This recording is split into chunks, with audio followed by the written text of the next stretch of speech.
All right, at 7 o'clock, I call the meeting in order. Please rise for the pledge. I pledge allegiance to the flag of the United States of America and to the republic for which it stands, one nation under God, indivisible, with liberty and justice for all. Okay, make a note. Councilman. Anybody else present? Approval of minutes. The regular meeting minutes of April 4th, 2024 were provided for review. I need a motion to approve the regular meeting minutes of April 4th, 2024 as presented. So move. Second. I have a motion and a second. Call a roll. Mr. Clemens? Yes. Mr. Stednicka? Yes. Mr. Gardner? Abstain. Mr. Kirby? Yes. Mr. Major? Yes. Mr. Garvey? Yes. Mr. Robinson? Yes. Motion passed. Audience participation. Is there anyone in the audience who would like to address the council on an item that's not on the agenda? John? All right. No. No takers. Presentations, library update. Library Director Terry Wojo will represent an update on the Lansing Community Library.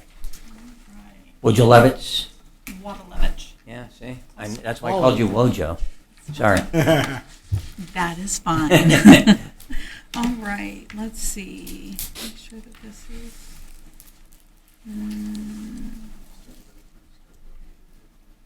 Nope, it's not. Okay, so Ken, I'm just going to have to... Go ahead. Okay.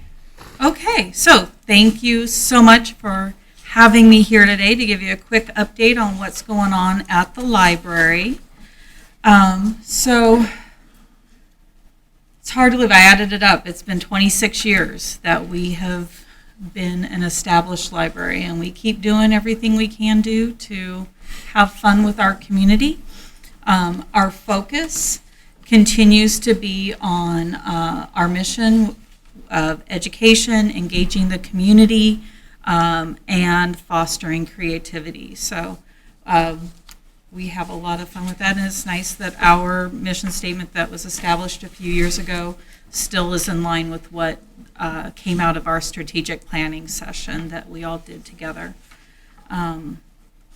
So that was just a reminder. So this is what it looks like now as we walk in the library. We did just change. We have a cool panel on the very front one where it's National Poetry Month. So patrons, we're engaging them. They're writing their own haiku poetry and putting it up. So we're going to be sharing those.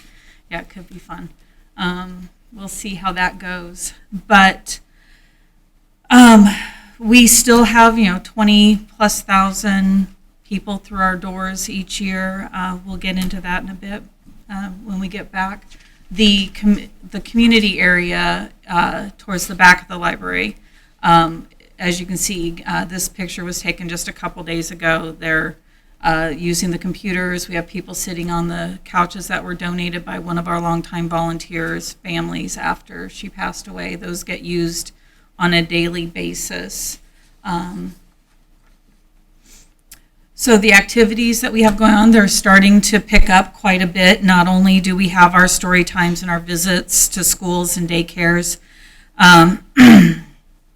we are also working with the middle school library now and going in and doing some story readings with some of the classes there, working with local businesses to partner with some trivia and bingo and painting nights that are going to be coming up.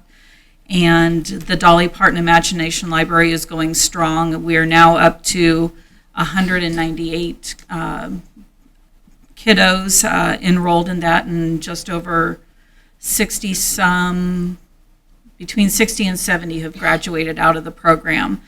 We do facilitate that program. It is run through the Dolly Parton Foundation, but it's nice to be one of the facilitators of that program, and that we were the first one in the county to do that.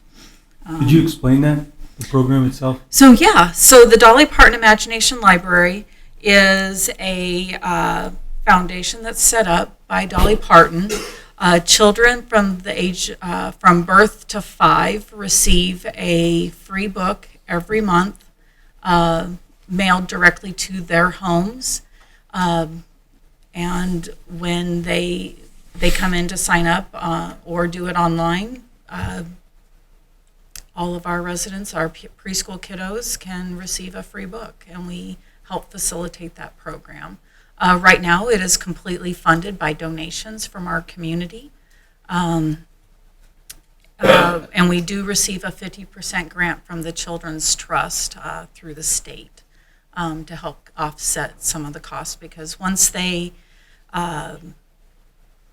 announced, the state announced that they were going to go statewide with the program, we went from 80 children signed up in the program to 198. So it's nice to have a little bit of grant money to offset that from the state. But we have our Lego Club that goes on every single month. Our story times, we have 3 weekly and 2 monthly programs that cover everything from mornings to evenings, weekends, afternoons, to make sure that we are able to reach all of the families, no matter what time the families may work, and they can get in to do that. But the ones that the kids that do go to daycares, we do go to a couple of the daycares in the area as well to make sure that they're able to participate in our programs. So we also partner on with the Deeper Window group and Twin Oaks facilities, all 3 locations now. We go monthly Deeper Windows comes to the library monthly, and we have lunch. We do an activity that helps with cognitive ability. We have some great conversation, but built some really good relationships there with the participants. We also, with Twin Oaks, we go to Twin Oaks, the 3 facilities, every other week to make sure that they're able to check out the materials that they want. Staff goes there and has some fun building relationships with them as well. We are working on getting the Twin Oaks bus to bring them to the library once a month as well, so they'll have the opportunity to come to the library instead of us always going to them, and then they can browse and see what things that we may miss. We do take a lot of things that they request, but sometimes you're like, oh, do you have this? So it makes it easier if they can see what we have available as well. Some other programs that we have for adults coming up. Next month is the 70th anniversary of the Brown versus the Board of Education. We will be having a special speaker come in and talk about that court decision. In June, we also have a talk about Agatha Christie. Our adult summer reading program is going to focus on Agatha Christie stories and mystery, and we're going to have an escape room at the end. Over at, hopefully, I think at St. Mary's, we'll rent out one of their, the 7 libraries will rent one of their halls to do an escape room there. In July, we're going to be talking about the Kansas petroglyphs.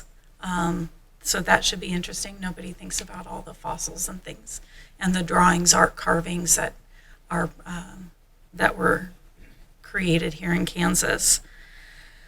Let's see, what else?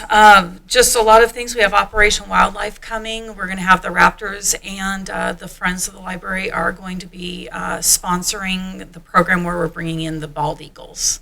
So that'll be pretty cool. They have 2 or 3 bald eagles that are part of their education program. And so they will be here at the end of the summer party. And speaking of the Friends, the biggest thing that's going on right now, starting tomorrow, is the Friends of the Library book sale. So it's going through Sunday. Tomorrow night is the preview night. It's if you want to see all the best stuff, you go tomorrow night. But on Sunday it is $5 SAC day, and educators, anyone with an educator badge, works in daycares, any of the nursing homes, they can come and pick out any of the materials for free from noon to 5 on Sunday. And we've already spread the word to all the schools and the daycares that we can get a hold of. Head Start program, So that is the biggest activity coming up here shortly. So where is that held at? Oh, it is, sorry, yes. That is going to be at the activity center in the gym. So it's all set up, the books are out, all sorted, and it'll kick off tomorrow evening at 5 p.m. And it'll be open on Saturday as well, like 9 to 5, I believe. So the library will be closed on Saturday in support of that effort, and staff will all be over there to help build community relations as well. So let's see. So here's what happened in 2023. I know I've been giving you guys the updates, but here's a quick synopsis. I won't read through all of them for you, but we had a pretty busy year. It's really nice, and we're on track after the first quarter I think we will surpass last year's numbers as well. We're on track for that. One of the biggest surprises that we had was we did launch the MyLibro app. We have 243 people signed up to use it. It's a great tool to have on any of your devices, but it was opened, the app itself was opened 47,000 times. So by just those 243 people. So that was pretty eye-opening. So what do those numbers mean, though? What does that mean for our community? So our tax, the tax that is collected for the library is $345,000. When I pulled up a spreadsheet, which is on the next slide, that I received from the state to help calculate return on investment, when you figure out the value of the services on fair market value for all of the services that we provide, our residents are saving $1.9 million by using our library, which is a $464 or 464% return on investment. So I always show my work because throw it into an Excel spreadsheet, figure out the calculations. But yeah, with all of those categories, it comes out to, for every dollar that we receive in the library, our patrons receive $5.64 back in the services that we provide for every dollar we receive. So I think that's a pretty good return on investment with what we're able to do with what we have. So can we go back to the last Yeah. slide? Top line says adult books borrowed. What does that mean? in our adult collection, Is that the person that checked them out, or is that the type of book that they? the type of book, yes, type of that book. category. Let me So ask you- any Patterson, Grisham, I don't know, Janet Ivanovich. So with the self-checkout process, is there something that if a child tries to check out an adult book, will it stop them from doing that? No.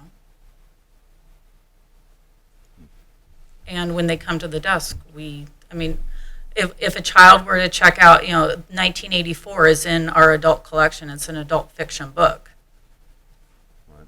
It's, that is something that we take very seriously, that to allow the parents to make the decision of what their child checks out.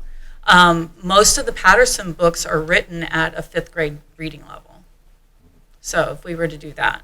There's a lot of, I'll just call them risque books out in the world nowadays that some people believe that children have a right to look at, some people that think children shouldn't be looking at. So that's what I'm thinking about. Oh, yeah, and we have parents who come, parents come in and my child cannot check this out, and they return it. We have families who the child will check out what is it, some of the Spider-Man movies right now. And they walk out of the library, the child walks out, and the parent is in the car, and the parent walks them right over to our book drop, and they put them right back in the book drop. So, that is how we handle Kind of it. the library stance is, that's a parental thing. They're there to provide, right, a service. Right, and They can't police everything. Yeah. Well, not even that. I don't want to make the decision for the parent of what their child can and cannot check out. does that mean that I don't say, if I personally know that family, I have no problem saying, would your mom really want you to check that out? And I don't say anything else. And sometimes they say yes, and sometimes they say no, and sometimes they put it back, and sometimes they check it out. But, we, That's So- a good question. yeah. It's something that we have had a lot of discussion at the library about with Right. the staff. I'm sure. A lot of discussion. So, yep. Thank you. Yeah, you're welcome. So if you want to know what's going on at the library, we have our My Libra up. It has our calendar on it. It has all of the flyers. Our website, obviously, we keep that updated weekly. We have Facebook and Instagram. We do emails through our website. So we have that newsletter, and we also have the Lansing Connection, plus the sign out front and going to all of our organizations and talking about that. So that is what is going on at the library. Does anybody else have any questions for me? No, just after that, one of your reports, Councilman Robinson and I approached you about that return on investment sheet. And after you explained it to us, we thought more than the council should know about that. And everybody in the city should know what you're doing over there and what kind of a advantage they have. So thank you for putting the dollars and the information along with the activities and educational opportunities you have over there. So Absolutely, and thank you for the opportunity for sharing that. when I did my rounds through the city with Tim, I was really impressed with your operation. It has significantly improved over the years, and you and your staff are doing a great job. Thank you. Thank you for everything you're doing for the city of Lansing. Well, thank you. Well, we are just building on the foundation that we all started with over at the Activity Center. We couldn't have done it without all of the people that came before us, the volunteers and the previous staff. Everybody has put their piece into making it what it is today. So, all right. All right. Anything Very much. else? Appreciate it. Yeah, thank you. Thanks, Terry. Thanks, Terry. Okay, new business, approval of audit ending 31 December 2023. Staff from the firm Adams Brown LLC performed an audit of the financial statements for the city of Lansing for the year ending December 31st, 2023. A member of the firm will present a brief overview of the audit and answer any questions. So Are we going to do that now and then do the motion? Or- Whatever you guys Whatever want you to do. I think prefer. we're trying to pull up Zoom. I'll go with, let's just have discussion. If anybody has any questions right now, we'll get those out of the way instead We of have- making a motion. We have Alexis Crispin with Adams Brown, and she's going to give a short little overview of the audit so that if you have any questions, then you can ask her. Okay, so can everybody hear me okay? We can. Perfect. My name is Alexis Crispin. I'm a senior audit staff with Adams Brown. I am the one who gets to come out and work with your lovely staff members and get to see all the growth and improvement that you guys have been doing. I grew up in Shawnee, so just even in the past 5 years, I have seen so much growth in Lansing, and I really commend you guys for that. But I will get right to it and go ahead and share my screen if you guys can give me that allowability on your side.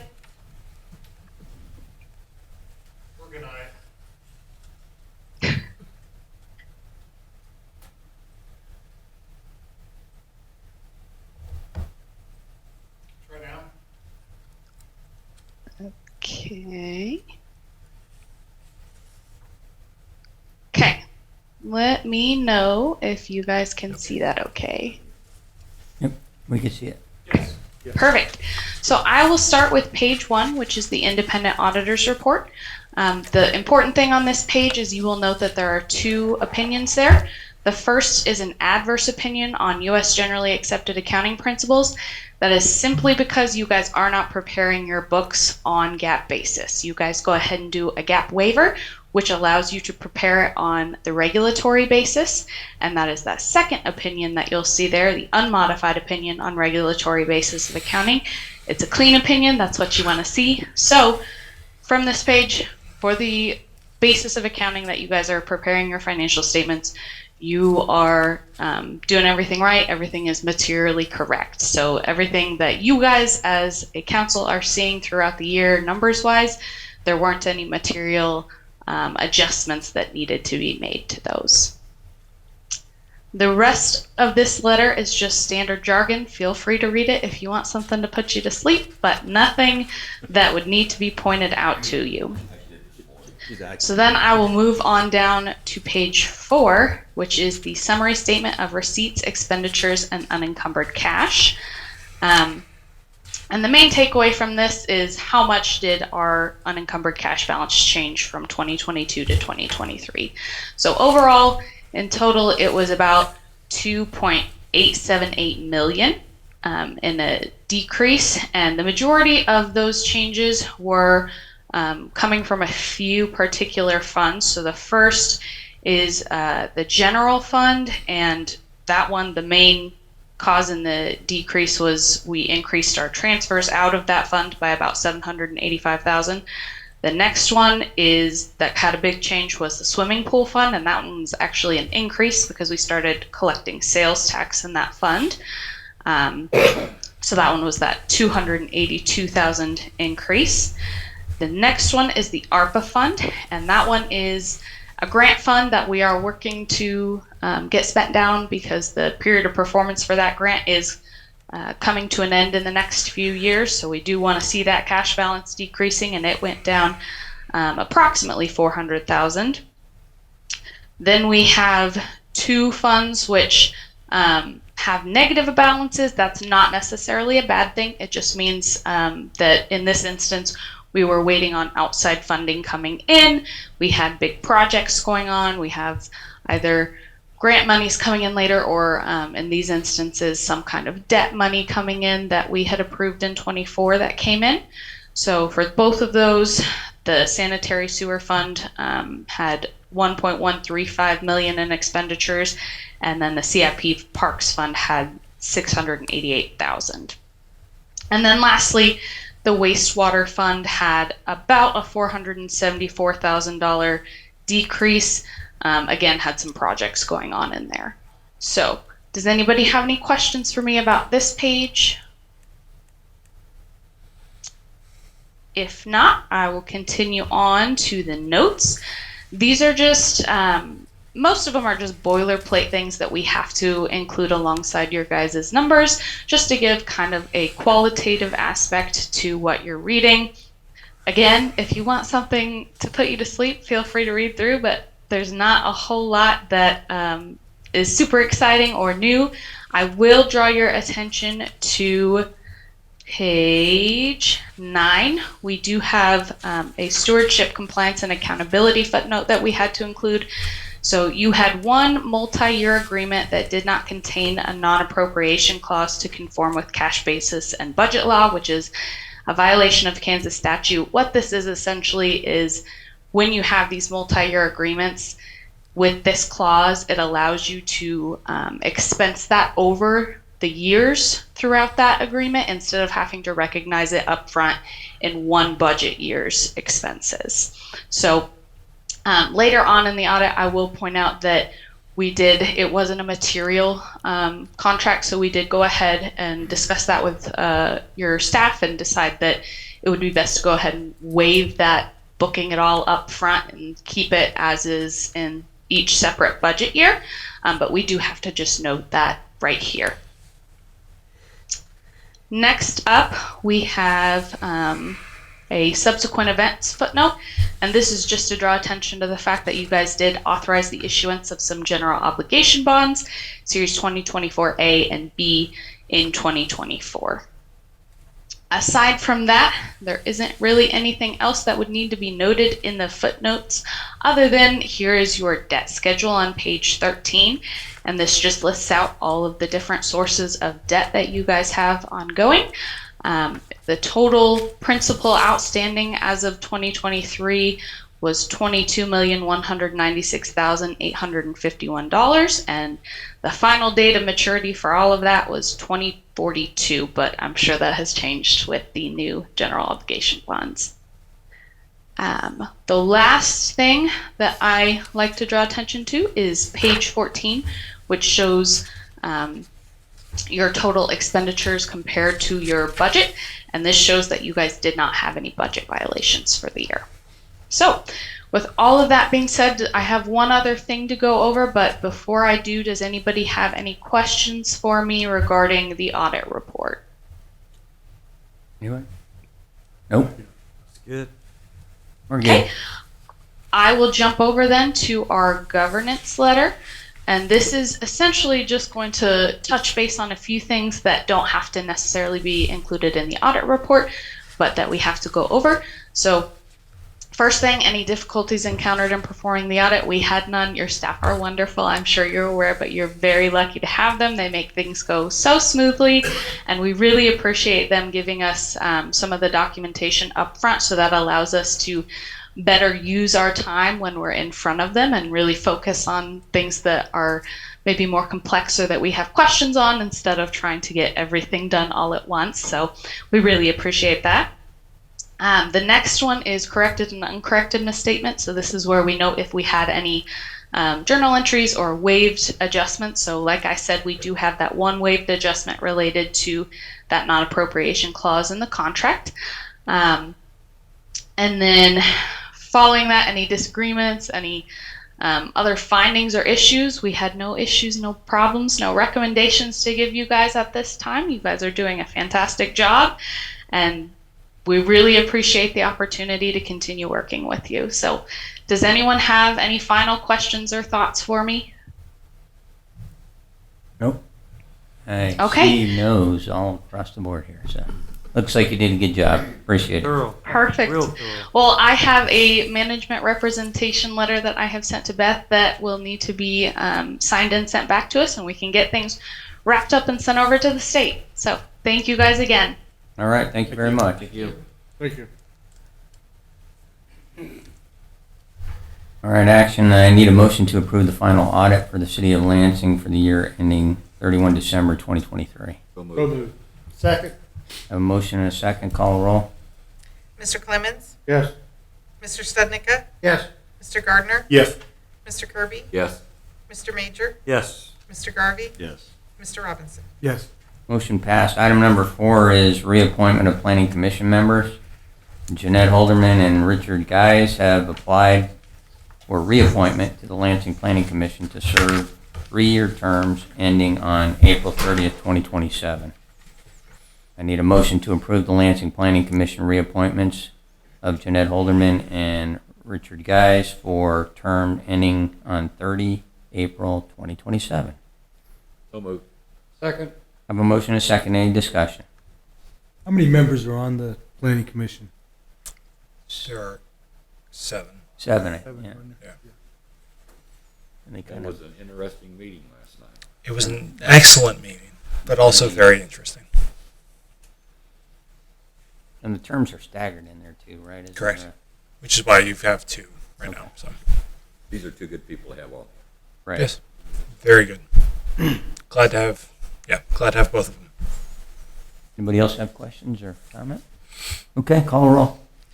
Mr. Clemens? Yes. Mr. Studnicka? Yes. Mr. Gardner? Yes. Mr. Kirby? Yes. Mr. Major? Yes. Mr. Garvey? Yes. Mr. Robinson? Yes. Motion passed. Item number 5 is change order for curb replacement on Center Drive. The Lina Weaver Construction is currently mobilized on Center Drive as part of the streetlight and island removal project. The action will add concrete curb replacement and remove the pavement markings for this year. The plan is to bid the mill and overlay center for Center Drive into the 2025 program, and then install the final pavement markings at that time. The City of Lansing Capital Improvement Fund 70 has the following line items: 70010-43334. For anybody who's tracking in their budget book, curb replacement for $250,000. So I need a motion to accept the proposed unit pricing from Lina Weaver Construction for the additional curb replacement and removal of the pavement markings in the amount of $244,172.30. So moved. Second. I have a motion and a second. Any discussion? Mike is ready to answer. I do have a question. How do you decide where the cutouts go? Is that by parcel size and you just go through the center, or do you divide the cutouts for the driveways in between the two? It kind of depends on where everything lines up with the engineering plan on how a driveway would get put on there. So for this project in particular, this is mostly just replacement of deteriorated curb. If you drive down there, you'll see the pink paint that we put out there, and we'll probably refresh that here pretty soon. Yeah, I mean, there's a potential that if something else goes in, to the north or whatever, that we may have to even put a different cut in. It just depends on their Whoever buys it, what? right how they want to get in and out of their property. So, I mean, we already have a couple that we know of, so probably going to take care of those, and then the future ones we'll just kind of roll with. Yeah. Any other questions for Mike? Nope. Call roll. Mr. Clemens? Yes. Mr. Stednica? Yes. Mr. Gardner? Yes. Mr. Kirby? Yes. Mr. Major? Yes. Mr. Garvey? Yes. Mr. Robinson? Yes. Motion passed. Executive session, economic development. Need a motion to go into executive session for the preliminary discussions of economic development activities, KSA 75-4319 Bravo 4 for 10 minutes, beginning at 7:32 and ending at 7:42. So moved. Second. I have a motion and a second. Call the roll.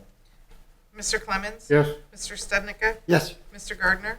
Yes. Mr. Kirby? Yes. Mr. Major? Yes. Mr. Garvey? Yes. Mr. Robinson? Yes.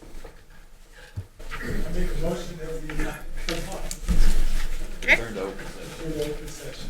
Second. Well, 7:42. I got it. They've already made. Seconded. We're just waiting on everybody to get in. waiting on you. Because you're the lead. Well, they were looking All right, I need a motion to return to open session I'll move. at 7:42. They've already done it. A motion and a second. Call the roll. Mr. Clemens? Yes. Mr. Stednica? Yes. Mr. Gardner? Yes. Mr. Kirby? Yes. Mr. Major? Yes. Mr. Garvey? Yes. Mr. Robinson? Yes. And no binding action was taken during the executive session. So item number 7 is I need a motion to approve Amendment 2 to a 60-day extension to the contract with Texas NH Management, LLC. So moved. Second. I have a motion and a second. Any discussion? No. Call the roll. Mr. Clemens? Yes. Mr. Stednica? Yes. Mr. Gardner? Yes. Mr. Kirby? Yes. Mr. Major? Yes. Mr. Garvey? Yes. Mr. Robinson? Yes.